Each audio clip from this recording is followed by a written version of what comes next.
Before we begin the story, don't forget to like the video and tell us where you watched it in the comments. Winter settled early across the high plains in 1887. The air carried a raw, bitter cold that made the boards of Elias Ward's ranch house creak even in daylight. Snow lined the fence posts in uneven layers, and the sky stayed a pale, heavy gray that warned the storm was far from finished. Elias stepped out of his cabin and pulled his coat tighter around his shoulders. He had lived alone for 3 years on the outskirts of the small frontier settlement of Red Mesa. It was the only place where he could work without being reminded of the family he lost to an ambush years earlier.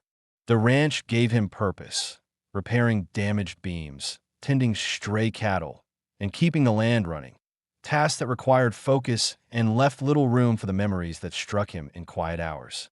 He preferred routine to company, and silence to questions he did not want to answer. He crossed the snow-covered yard toward the barn, his boots sinking with a steady crunch. The building had taken a beating from recent winds. One of the side panels had loosened and was shaking rhythmically. Fixing it was not urgent, but leaving anything broken made him uneasy. He pushed the barn door open and stepped inside, exhaling warm breath into the cold, stale air. He grabbed a lantern from the workbench and checked the oil level. Enough to last an hour. He struck a match, lit the wick, and raised the light to inspect the rafters. Thin beams of daylight threaded through the gaps in the boards. He could feel the storm growing again. He needed to secure the structure before nightfall. As he worked, he kept his thoughts in check, but they still slipped in. The cold reminded him of the winter his family died. The silence of the barn felt the same as it had that morning. Empty, sharp, final. He pushed the thought away, focusing on hammering down the loosened plank. Each strike echoed through the barn in a hollow, steady rhythm. By late afternoon, the wind had begun to climb in long, uneven gusts. Snowflakes crossed the open barn door in quick, slanted streaks. Elias stepped outside and assessed the sky. A storm that thick this early in the season meant trouble for livestock, for travel, for anyone living alone. As he lowered his gaze, he noticed movement near the gate. Ayoka was walking toward him. She moved carefully, leaning into the wind, her woven winter shawl wrapped around her shoulders. Snow clung to the fabric and to her dark hair. Her steps were slow, careful, as if she weighed the ground before committing to it. In one hand, she carried a small basket lined with cloth. Ayoka lived in the cabin a short ride east of his land. She rarely approached anyone unless necessary. After her husband was killed in a violent raid years earlier, she chose a life away from the town's judgmental eyes. She survived by working her small garden, crafting tools, and hunting on quiet mornings when the land was safe. Elias had always respected the distance she kept. He shared a similar instinct. She stopped at the gate, catching her breath. Her face showed exhaustion from the cold, but there was also something else. Hesitation, worry, a kind of stress that came from pushing herself to do something she normally avoided. Elias walked toward her, cautious but concerned. "Ayoka," he said, his voice steady, "the storm's getting worse. You shouldn't be out in it." She lowered the basket slightly and lifted her eyes. "I know," she answered, her voice thin from the cold. "I didn't want to stay alone tonight." Her hands trembled lightly, not just from the weather. She was afraid of another holiday spent in silence. He recognized the feeling. He had lived it himself too many times. She held the basket out. Inside were dried berries, smoked meat, and a small wrapped portion of roasted squash. Winter food, enough for 2 people, not one. "I brought this," she said quietly, if you want to come to my cabin tonight." For Christmas Eve, Elias didn't respond immediately. He wasn't used to invitations, and certainly not from someone who avoided most human contact. He studied her face. She wasn't desperate. She was honest. She didn't want to be alone while the storm closed in, and she didn't want him alone either. He felt a tightness in his chest, an old instinct telling him to refuse, to protect himself from closeness he didn't know how to handle. But another part of him, the part that remembered too clearly what silence felt like on cold nights, pushed forward. He nodded once. "I'll come." For a moment, relief softened her expression. She didn't smile, but her shoulders eased. The wind picked up, brushing snow sideways across the yard. "We should go before it gets worse," Elias said. They walked together toward her cabin, their silhouettes long against the snow-covered ground. As they moved, Elias felt the storm pulling at his coat, and he felt a flicker of tension in his chest. Not fear of the weather, but uncertainty about the night ahead. He wasn't sure what she expected or what he was supposed to say. He didn't trust words much anymore. Ayoka walked silently beside him. Her breathing was uneven, and she kept glancing toward the darkening horizon. She had lived through too many nights filled with danger. Any change in the wind, any distant sound, always made her alert. When they reached her cabin, the lantern inside glowed faintly through the frost-covered window. Warm light flickered across the wooden walls, creating a small, safe space surrounded by the storm. Ayoka pushed the door open, letting him in first. "Thank you for coming," she said quietly, as if the words cost her something. Elias stepped over the threshold and felt a surprising sense of calm settle in his chest. He wasn't sure why. Maybe it was the warmth. Maybe it was the quiet. Maybe it was the simple fact that he wasn't stepping into another night alone. Whatever it was, it felt steady, real, and for the first time in a long time, he didn't push the feeling away. The warmth of Ayoka's cabin settled around Elias as the door closed behind them. The lantern on the small table cast a steady yellow glow across the rough wooden walls. The fire in the corner gave off enough heat to soften the chill, but not enough to push it away completely. The place was small, one main room, a narrow corner for cooking, and a single bed against the far wall. Everything inside was clean and organized with care. Bundles of dried herbs hanging near the stove, tools placed neatly on shelves, blankets folded at the foot of the bed. It showed the life of someone who survived by routine and precision. Ayoka set the basket on the table and removed her shawl. Her movements were controlled, but carried a quiet tension.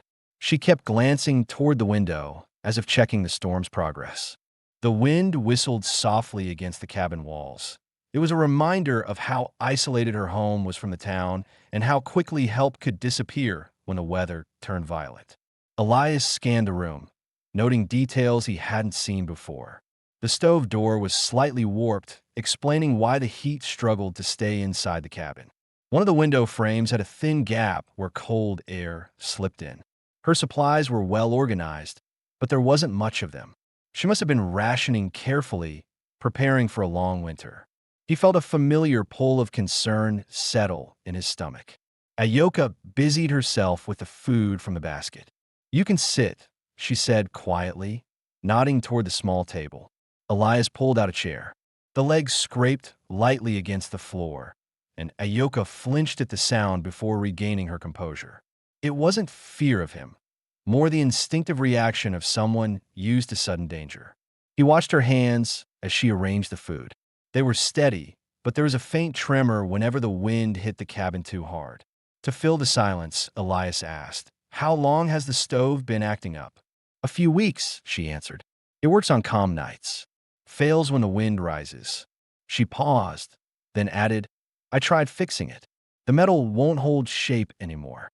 He nodded. "I can look at it in the morning." Ayoka hesitated, then gave a short, grateful nod. "Thank you." They sat across from each other and began eating. The meal was simple: smoked meat, dried berries, and warm water steeped with herbs. But the quiet between them didn't feel awkward. It felt deliberate, like neither wanted to push too hard into personal territory. Elias watched Ayoka discreetly.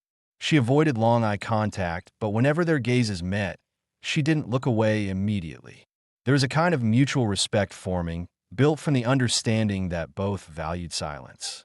After eating, Ayoka stood to check the fire. She moved slowly, placing another piece of wood inside.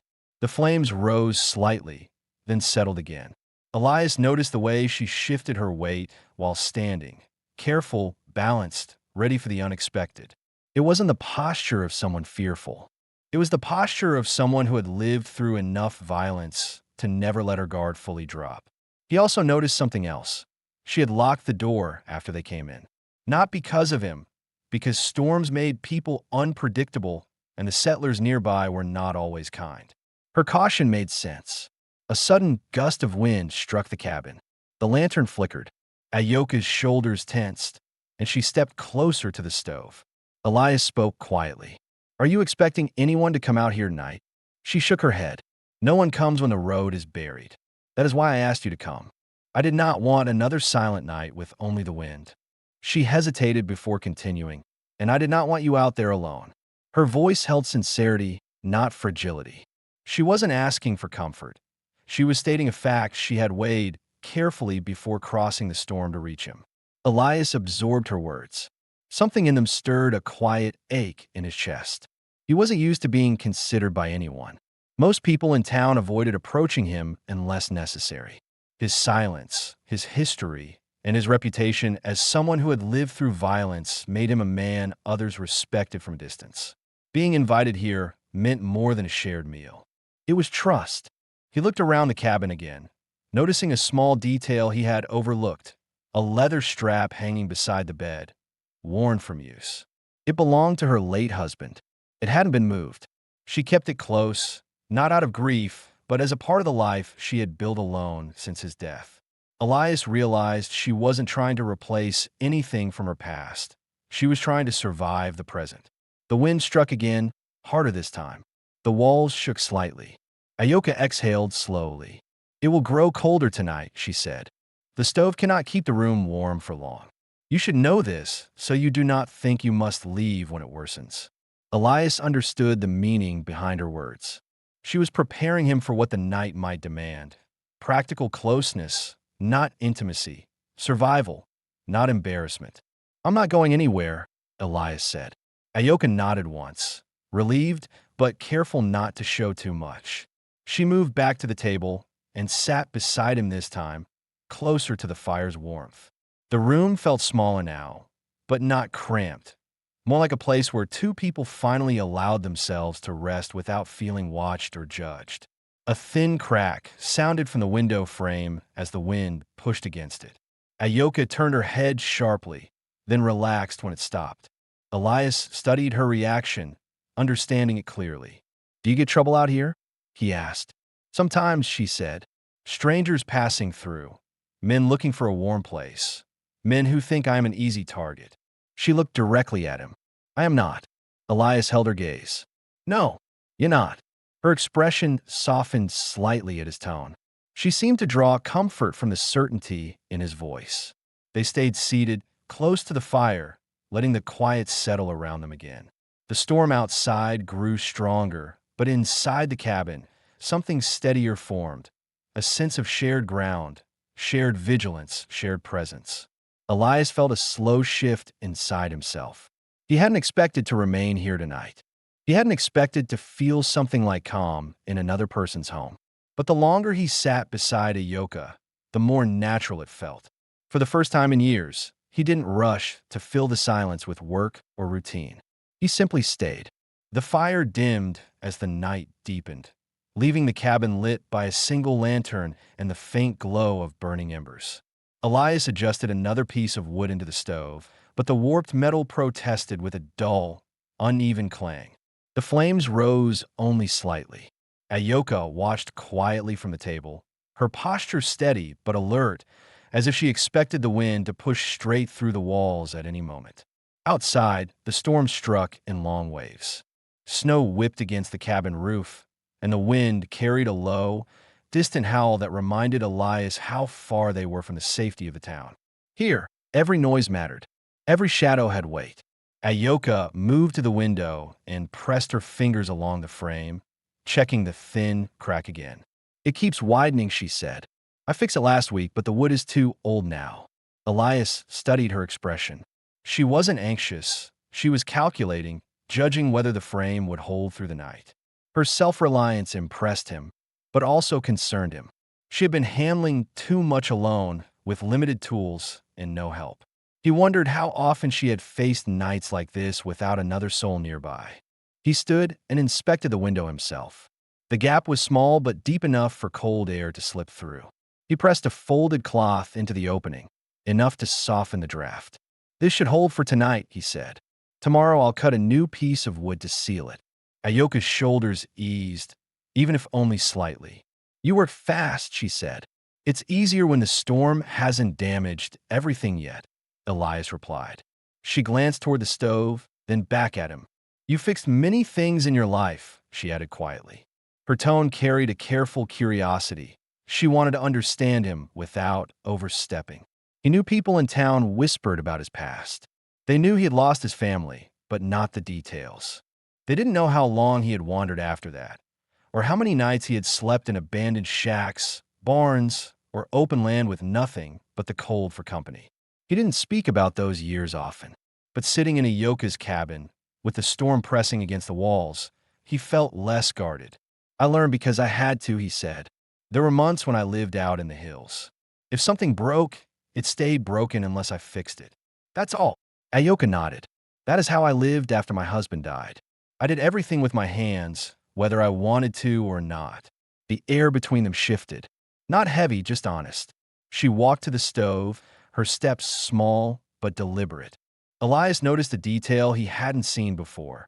A faint scar running along her right forearm, thin and pale, like a mark left behind by a blade. She caught him looking and lowered her sleeve without comment. The wind hit the cabin hard again. The lantern flickered. Ayoka turned toward him. There is something I should tell you, she said. When the storms come like this, strangers sometimes pass through the valley. Riders from the mining camps, men caught in the cold who look for shelter. I did not open the door for them. It has been safer that way. Elias understood immediately. She wasn't worried about the storm itself. She was worried about the kind of people who use storms as a cover. Has anyone come recently? He asked. 2 nights ago, she said. Someone knocked after midnight. I did not answer. They left eventually. Elias felt his jaw tighten. He wasn't surprised she hadn't mentioned it earlier. She didn't want to sound fearful. But the thought of someone lurking near her cabin at night stirred a quiet anger inside him. She had been alone. No rifle visible near the door. No backup. Nothing but a thin wooden barrier between her and whoever stood outside. What they come back? Elias asked. Ayoka met his eyes. You are here tonight, she said simply. Her voice held no uncertainty. She trusted that he would deal with whatever came. The weight of that trust settled heavily on his shoulders, not as a burden, but as something he didn't want to fail. He checked the rifle mounted above her doorway. The barrel was polished and well kept, but the lever showed signs of age. Do you use this? He asked. When I must. Her tone was steady, not defensive. He nodded. She was fully capable, but she shouldn't have been left alone to handle such nights. The fire snapped sharply, pulling their attention back to the stove. The room grew colder. Ayoka crossed her arms and moved closer to the warmth. Elias watched the way she stiffened every time the wind burst against the walls. She tried to hide it, but the signs were there. Her breathing shortened, her shoulders tensed, her steps grew careful again. He spoke quietly. You don't have to pretend you're not cold. Ayoka stopped for a moment, surprised by the softness in his tone. It is the kind of cold that sinks in slowly, she said. I'm used to it. Elias didn't believe that fully. No one got used to nights like this. Another icy gust broke against the cabin. The stove rattled. A faint draft crawled through the small gap under the door. Ayoka looked at the fire, then at the bed, then at him. She didn't say anything yet, but the reality of the night was setting in. The cabin would not stay warm. The bed was the only place where the blankets could trap enough heat. Before she spoke, he stepped toward the stove and tested the temperature with his palm. It's dropping, he said, faster than it should. She nodded, her gaze steady. Yes, soon the fire will not be enough. She didn't turn away this time. She faced him directly. There's only one place in this room that stays warm. It is better if neither of us tries to sleep by the fire. Her words were calm, practical, and stripped of anything that could be misunderstood. Elias understood. He didn't feel embarrassment, only a sense of responsibility and a quiet acceptance that this was necessary. He also sensed her hesitation beneath her steady voice. This wasn't easy for her. He kept his tone even. Whatever keeps us warm will do. Ayoka gave a small, relieved breath. I will prepare the blankets. She stepped toward the bed, her movements slower now, more thoughtful. Elias watched her arrange the heavy covers, noticing the nervous tension in her hands no matter how carefully she tried to conceal it. The storm roared against the roof again, louder this time. Inside the small cabin, the decision was made. They would get through the night together, not out of desire, but out of survival, trust, and a need for another human presence in a world that had taken too much from both of them. Ayoka finished laying out the blankets on the bed, smoothing the edges with careful, steady movements. The fire behind her crackled weakly, its warmth fading each time the wind hit the cabin. Elias watched her for a moment before lowering the lantern's flame, wanting to leave just enough light to see without drawing attention from outside. The storm continued pressing against the walls, and the temperature had dropped so sharply that Elias could feel the chill seeping through his coat. Ayoka stepped back from the bed and took a long, quiet breath. She wasn't nervous about the decision itself. She was nervous about how close this situation brought another person into her private space. Elias recognized the feeling in himself, too. It had been years since he'd shared a room with anyone, let alone a bed. But neither of them had room for hesitation. The cold was already settling into their bones. "You could take off your coat," Ayoka said, her voice low but steady. "The fabric holds cold." Elias removed it and folded it over the chair. His hands were stiff from the night air, and the ache in his right shoulder had begun to pulse again. He tried to hide the discomfort, but Ayoka noticed. Her eyes lingered briefly on his shoulder before she turned her attention back to the stove. "You hurt long ago?" she asked. "Years back," he replied. "Bullet went through. Weather makes it act up." Her gaze softened in a way that showed understanding rather than pity. Cold settles in old wounds more than in new ones. Elias didn't answer. He wasn't used to anyone acknowledging his injuries without judgment or assumptions. Most people in town saw scars as reminders of trouble. Ayoka saw them as memories someone carried alone. The wind crashed again, shaking loose snow from the roof. Ayoka glanced toward the door, her posture tightening for a few seconds before easing. Her earlier mention of strangers wandering during storms stayed in Elias's mind. He checked a rifle mounted near the bed. It was within reach and ready. Ayoka approached the bed and sat on the far side, leaving space for him. The gesture was modest, practical, and respectful. Elias removed his boots, placing them neatly beside the chair. The floorboards were cold beneath his feet, and he crossed the room quickly, sliding under the blankets without making noise. Ayoka shifted slightly to accommodate him, but she maintained a careful distance. The bed was warm only where the thick blankets trapped their shared heat. At first, they stayed with their backs turned, each facing opposite directions. The space between them felt heavy, not uncomfortable, just unfamiliar. Minutes passed. The storm grew harsher. A cold draft pushed under the door, brushing against the back of Elias's neck. Ayoka pulled the blankets tighter.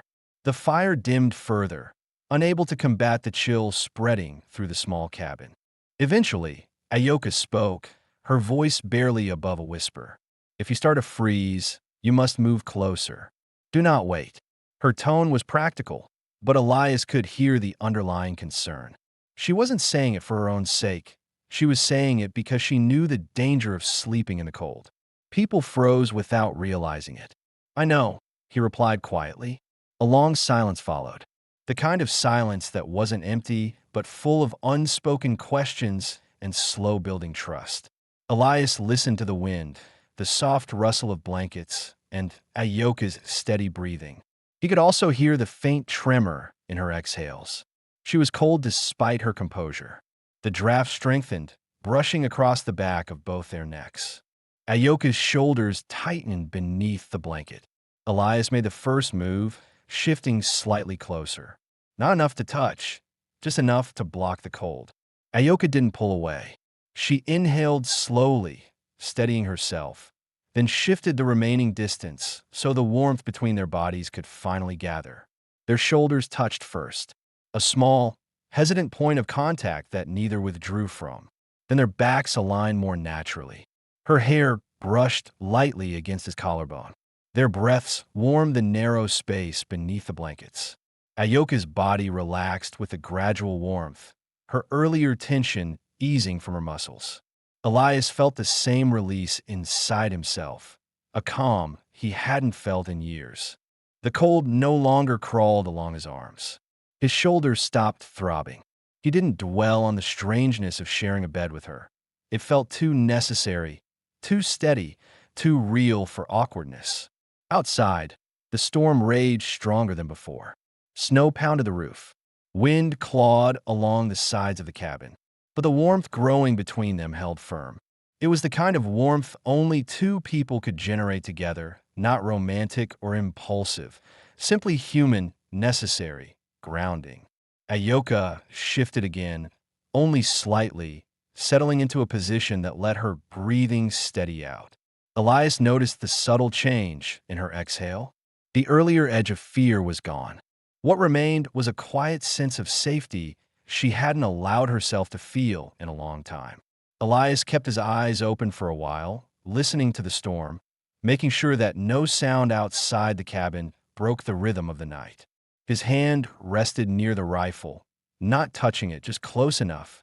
After a long moment, Ayoka's voice reached him, soft and tired. "You do not talk much." "Neither do you," he said. "That is why this is easier," she replied softly. Elias let the words settle. She was right. Neither of them needed to explain themselves.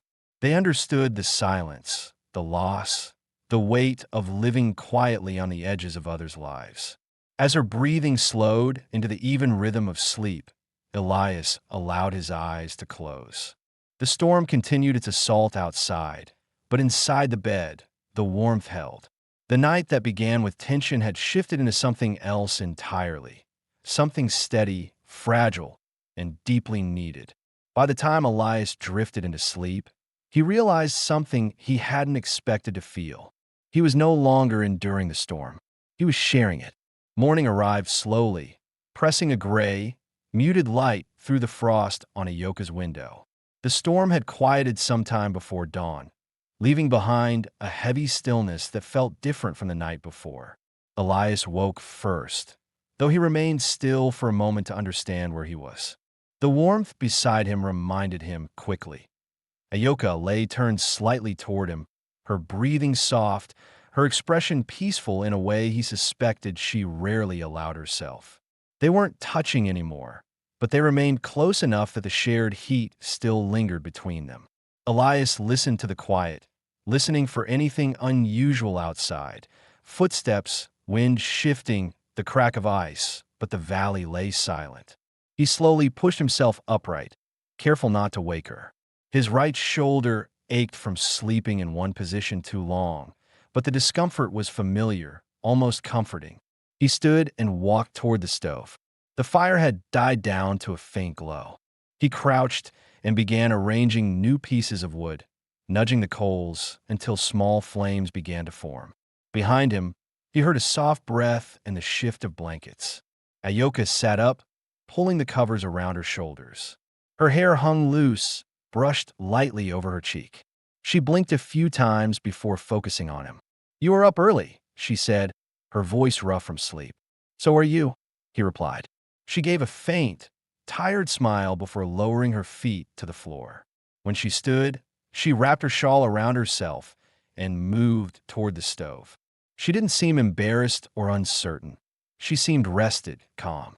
The tension she normally carried in her posture had loosened. "You kept the fire going," she said. "It was fading," Elias answered. "Didn't want the cold coming back in." Ayoka nodded, her expression thoughtful. She walked to the table, prepared a small pot of water, and placed it near the edge of the stove to warm. Her movements were steady, and Elias noticed the tremor she'd had the previous night was gone. The silence between them felt different now, warmer, familiar.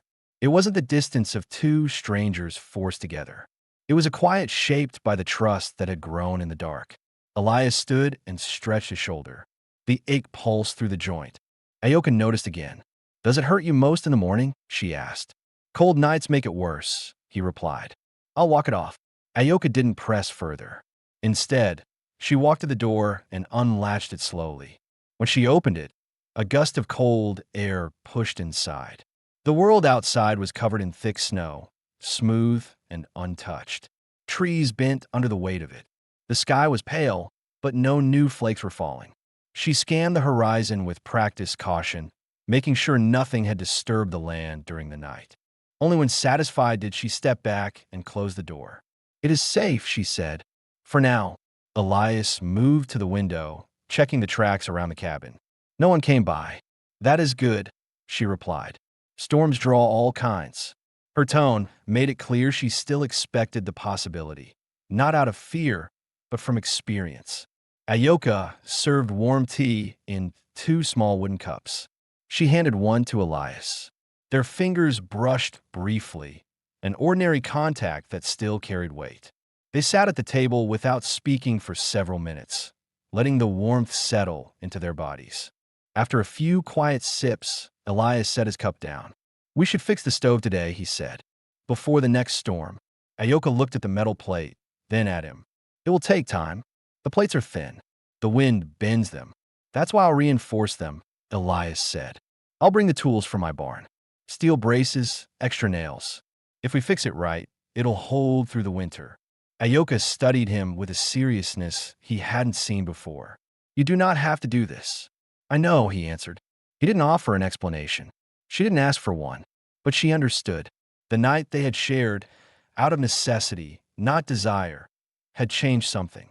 Elias wasn't helping her out of obligation or pity. He was helping her because he didn't want her facing another storm alone, pressed against a failing stove with only fear to keep her awake. They stepped outside together, walking through thick snow toward the barn on Elias's land. The cold air stung their faces, but they moved with steady determination. The land between their homes, once a quiet and empty stretch, now felt different. They walked as two people with a shared purpose.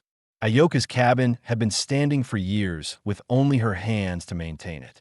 The stove had kept her alive during dozens of winters, but it had also forced her into nights of fear, watching the flames weaken and wondering whether she'd make it until dawn.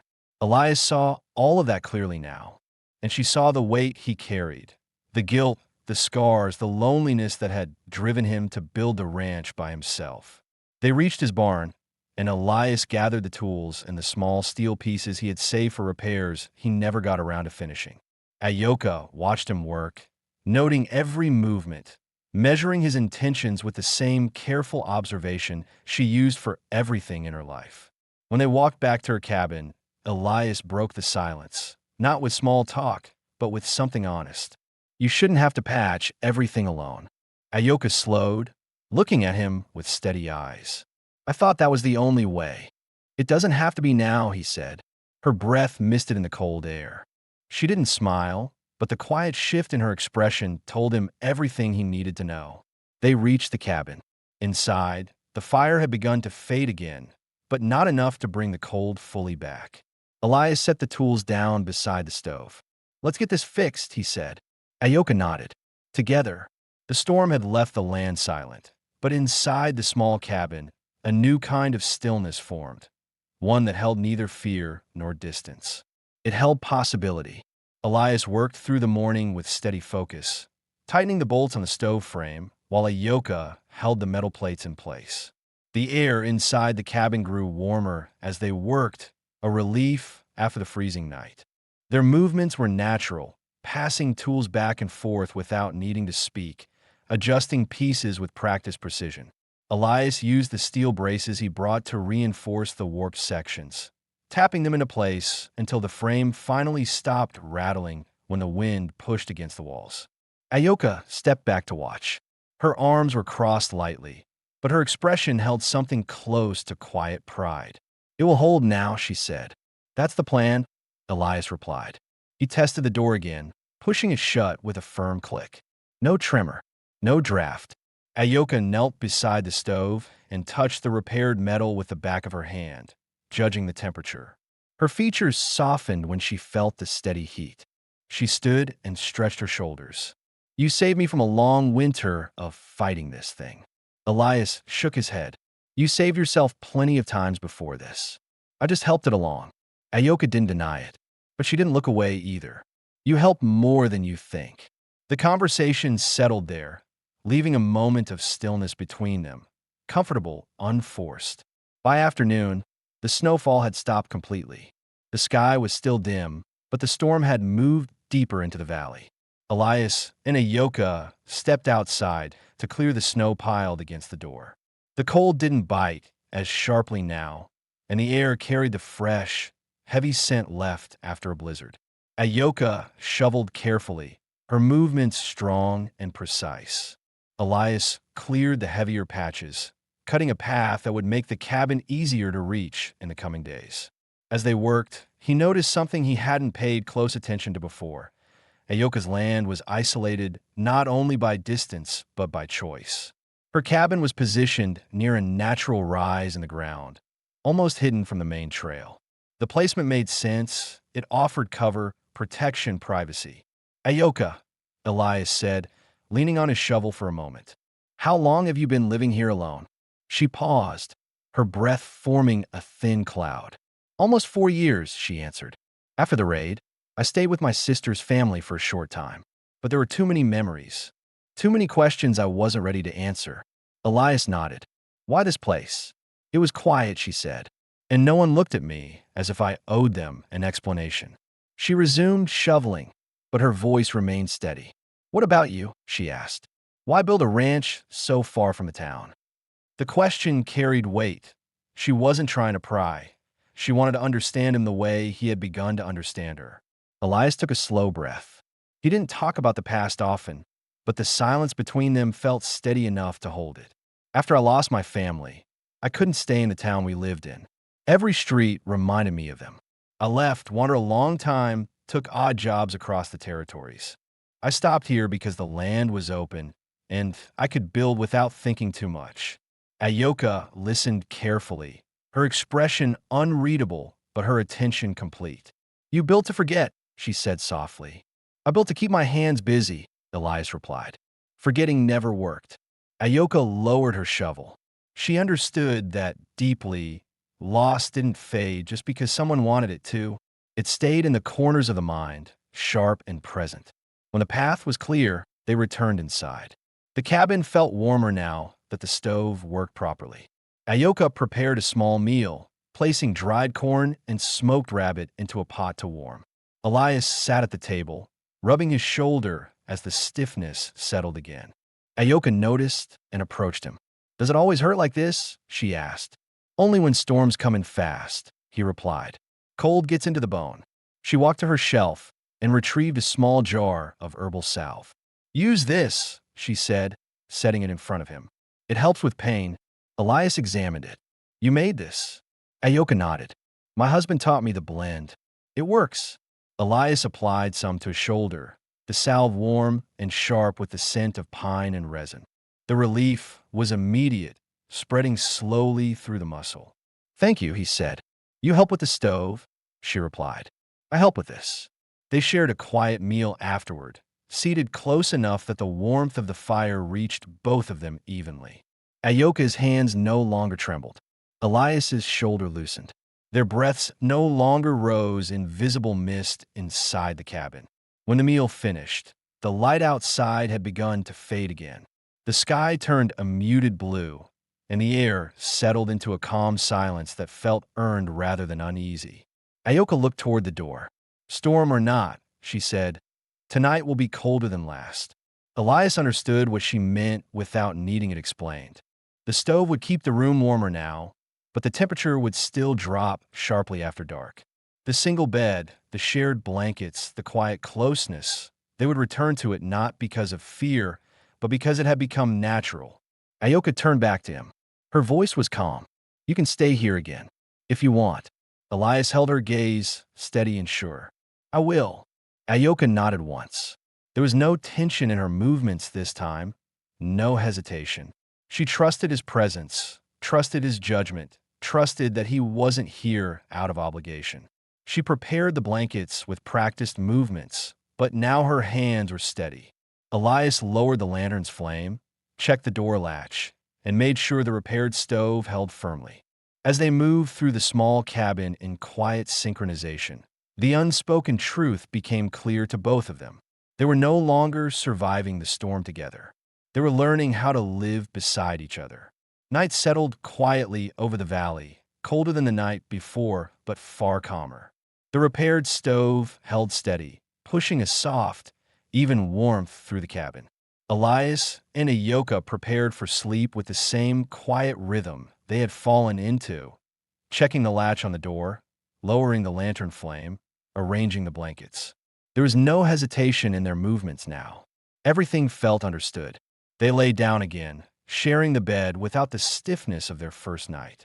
They didn't speak as the darkness deepened. The warmth that gathered between them was steady, familiar, and no longer uncertain. Elias felt the relief in his bones as the salve settled into his shoulder. Ayoka breathed evenly beside him, her body relaxed in a way he suspected she rarely allowed while sleeping alone. Sometime in the deep hours of night, a sound outside cut through the stillness. A single crunch of snow. Elias opened his eyes instantly. His body stiffened, the instinct formed from years of wary travel. Ayoka sensed the change in him and woke without a word. She listened, head turned slightly, breath held. Another crunch, closer this time. Ayoka's hand slid out from under the blanket, reaching toward the rifle mounted on the wall. Elias placed his hand gently over hers, signaling her to wait. He rose carefully from the bed, the boards barely creaking beneath his weight. Ayoka remained seated on the edge, watching the door with sharp focus. The wind outside had fallen silent. The footsteps weren't the storm shifting. Someone was moving. Elias stepped toward the window and lifted the edge of the curtain just enough to look out. The moonlight reflected off the snow, creating a faint silver glow across the yard. At first, he saw nothing. Then a dark shape appeared near the corner of the cabin, low to the ground, moving slowly. A coyote. Elias eased his breath. "It's just an animal," he whispered. Ayoka lowered the rifle slightly. The tension stayed in her shoulders, but relief flickered in her eyes. "He is drawn by the heat," she said quietly. "They come after storms, looking for scraps." Elias nodded and checked the door latch again, just to be safe. When he returned to the bed, Ayoka had already settled under the covers. She looked at him as he lay beside her. "You wake fast," she said softly. "Can't sleep through noise anymore," he replied. "Not after the places I've lived." She understood immediately. "Your years alone made you always alert." "Yours too," he said. She didn't deny it. The night passed without further interruption. When dawn approached, a soft light spilled across the blanket. They woke rested, but something lingered between them. Something unspoken from the moment they both rose at the sound of those footsteps. A shared readiness, a shared fear, and a shared trust. Elias sat up first, stretching his shoulder. Ayoka watched him and finally asked the question that had stayed quiet until now. "When you hear danger, what do you think of?" she asked. Elias took a slow breath, choosing honesty. "My family," he said. "The night they were taken. The sounds. I still expect something to go wrong when everything is too quiet."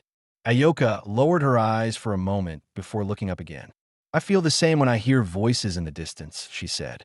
"The raid happened at night. I was asleep. My husband thought it was only travelers passing by. By the time he understood, it was already too late." Her voice didn't shake. She had said those words before.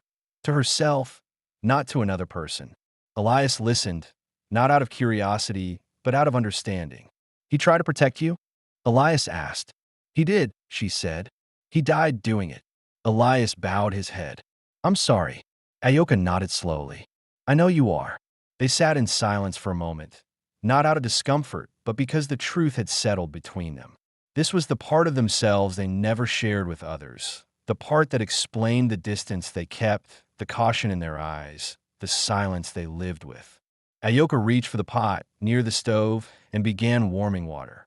Her movements were calm again, but the honesty of their conversation changed something. Elias could feel it, an invisible shift, small but decisive. When the tea was ready, she handed him a cup. "You fix my stove," she said. "But there are other things in this cabin that need help." Elias looked around, noticing details he had ignored in earlier days. The loose hinge on the window shutter, the shelf bending under too much weight, a cracked board in the floor near the door. "I can take care of all that," he said. Ayoka held his gaze. I know. She wasn't asking for favors. She was accepting partnership, slow, cautious, but real. After breakfast, they stepped outside to clear the path leading further into the woods. The snow had hardened overnight, making it easier to walk but colder to the touch. Elias cut fallen branches while Ayoka checked the traps she had set before the storm. Their movements stayed in sync, almost natural now, like two people who had shared years instead of days. As they worked, the distant sound of horses carried faintly across the valley. Ayoka stiffened instantly. Elias looked toward the sound. The riders were far, too far to see, too far for concern yet. But the tension in Ayoka's body told him the sound alone carried memories she couldn't forget. Elias stepped closer and spoke with quiet certainty. If anyone comes this way, I'm here.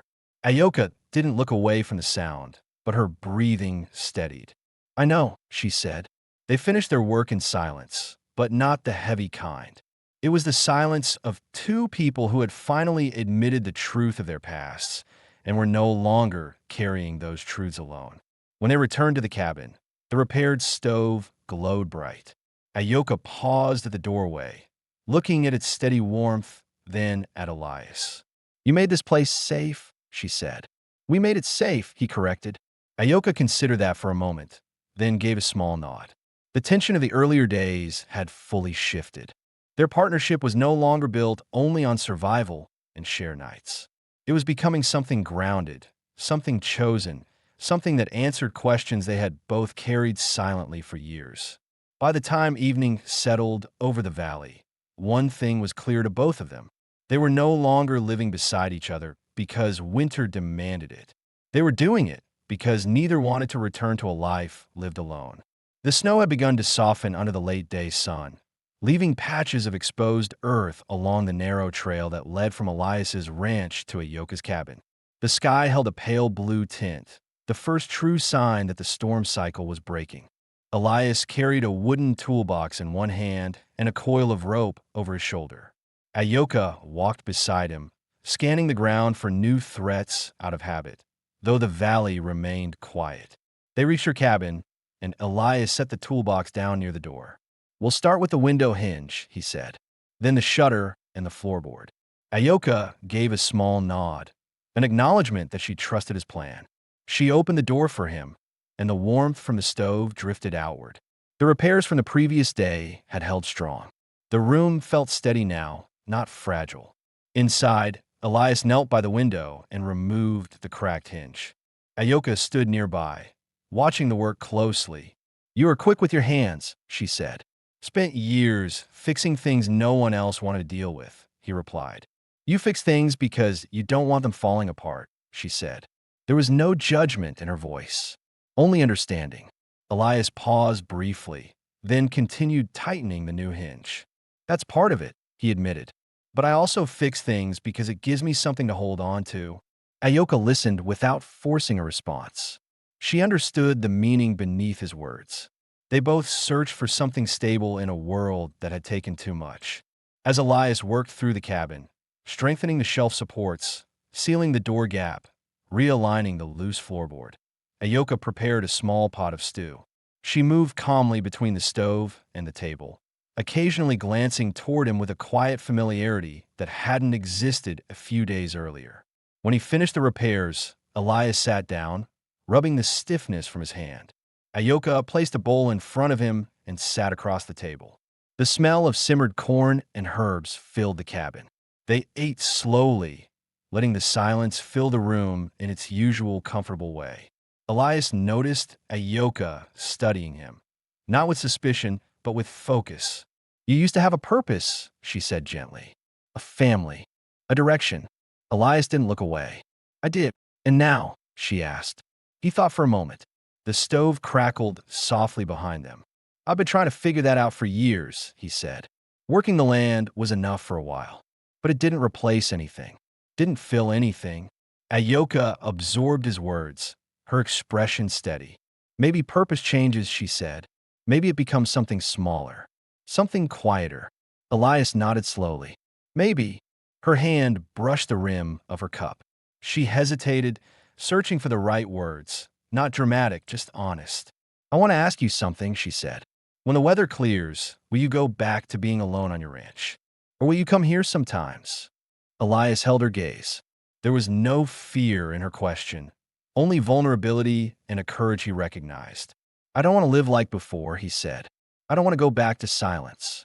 Ayoka lowered her eyes for a second, and when she looked up again, there was a softness he hadn't seen before. Neither do I. The moment settled gently between them. Nothing needed to be rushed or defined. It was enough that they both admitted they didn't want the distance anymore. In the late afternoon, they stepped outside to check the nearby ridge for fallen branches. The snow crackled under their boots. A mild wind brushed across the valley, no longer sharp enough to freeze the air. Elias walked a few steps ahead, scanning the tree-line. Ayoka remained close, her footsteps steady. Halfway to the ridge, she stopped suddenly, her attention fixed on the horizon. Elias followed her gaze. Two figures on horseback crossed the far end of the valley, riding slowly, their outlines faint against the white ground. Ayoka's breath tightened. Not fear, but awareness sharpened by years of surviving alone. They won't come this way, Elias said. Snow's too deep near your stream. Ayoka took a long breath, steadying herself. I know, but seeing riders brings back things I don't want to remember. Elias stepped closer. You're not facing it alone. She turned to him, her eyes clear, steady. I know, she said, and that changes everything. They stood there for several seconds, watching the riders disappear over the rise.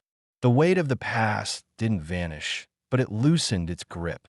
They returned to the cabin as daylight dimmed. Ayoka placed fresh wood near the stove, and Elias cleaned the tools he had used. Their movements blended naturally, shaped by unspoken understanding. The cabin no longer felt like a fragile shelter. It felt like a place strengthened by two hands instead of one. As night fell, the valley lay quiet. The air inside the cabin held the warmth of the repaired stove and the steady calm of shared company. Ayoka approached Elias, her voice quiet but sure. You can stay as long as you want. Days. Weeks. I will not ask you to leave. Elias looked at her, feeling a steady resolve form in his chest. I don't plan on leaving. Ayoka's expression softened again. The truth between them didn't need more words. The lantern's glow spread across the wooden walls as they prepared for another night together. No longer out of necessity, but because neither wanted to return to a life measured only by survival. For the first time in many years, the future didn't feel empty to either of them. It felt possible. The next days passed with a steadiness neither Elias nor Ayoka had known in years. The storm season retreated into the distant hills, leaving the valley washed clean under a pale winter sun. Snow melted slowly, forming thin streams that cut through the ground between their two homes. Each morning, Elias woke in Ayoka's cabin, rising quietly so she could sleep a little longer. He stepped outside to check the land as he always had, but now he checked for both of them. Tracks in the snow, new cracks in the roof, signs of riders passing through. Ayoka would join him shortly after, carrying a cup of warm tea for each of them. She no longer flinched at every sound or kept her eyes lowered out of habit. The presence of another person had shifted the weight she had carried alone for too long. Elias saw her shoulders relax more every day, her steps lose their tension, her silence grow warmer instead of guarded. The two settled into a shared routine that felt natural, not forced. He repaired the shed on her land, reinforcing its beams and clearing out the debris left from old storms. She tended to his shoulder with her salve, rubbing it gently after long hours of work. When they walked between the ranch and the cabin, they carried tools, herbs, and firewood for each other without discussion. It simply became part of their lives. One morning, as they cleared branches from the trail leading to Elias's barn, Ayoka stopped and looked toward the open valley. How long will you stay here with me? She asked. Her voice wasn't fragile. It wasn't fearful. It was honest. Elias rested his hand on his hip and looked out across the land. The quiet of the valley wasn't empty anymore. It felt lived in, shared. I'm not going anywhere, he said. Not unless you send me away. Ayoka gave a short, warm breath. I will never do that. The conversation settled naturally, without the need for more. The answer was decided. As winter loosened its hold, they began preparing for spring. Elias helped Ayoka mark new ground for planting, an area she had avoided before because she didn't have the strength alone to clear it fully. They worked side by side, turning frozen soil, pulling old roots, and setting up stakes for the rows to come. Ayoka paused at one point, pressing her hand to the earth. "This land has always felt heavy," she said quietly. "Now it doesn't." Elias understood. The land wasn't the only thing that felt lighter. By the end of the week, the two made a decision without ever stating aloud. Elias moved what he needed from his ranch to her cabin: his tools, his bedding, the few belongings he had kept over the years. His home became a place to store supplies, to shelter livestock, but not a place to sleep. As he carried the last of his things inside her cabin, he paused at the doorway. Ayoka stood inside, watching him with an expression he hadn't seen on her face before, relief mixed with certainty. "You belong here," she said. Elias stepped inside and closed the door. "So do you," he replied. The evenings grew warmer, and they no longer needed the heavy blankets. They still shared the bed, not because of the cold now, but because it had become a natural place for both of them to end the day. The silence between them had changed, no longer the kind forged by caution or grief. It was the quiet of two people comfortable in each other's presence, trusting the stillness they created together. One night, as Ayoka tended the fire, Elias watched her movements, steady, confident, unhurried. She no longer checked the window every few minutes. She no longer kept her shawl wrapped tight around her shoulders. She moved freely in her own home for the first time in years. Elias approached her and rested a hand on the edge of the table. "Are you afraid now?" he asked quietly. Ayoka looked up at him. "Not anymore," she said. "Not with you here." He nodded, accepting the weight of her trust with the same seriousness he gave to his work on the land. "And you've given me something I didn't have either," he said. "A reason to stay." Her expression softened. She touched his arm, not nervously, but with certainty. "We stay together," she said. "That is enough." Spring finally arrived. The valley turned green again, water running through the melted snow in thin streams. The town of Red Mesa saw the two walking together more often, Ayoka carrying supplies, Elias pulling the cart beside her. The people who once watched her with suspicion kept their distance now. Elias's presence beside her changed everything. She was no longer a woman living alone at the edge of the valley. She was someone whose life was no longer divided from the world. The cabin, once a place built for survival, became a home.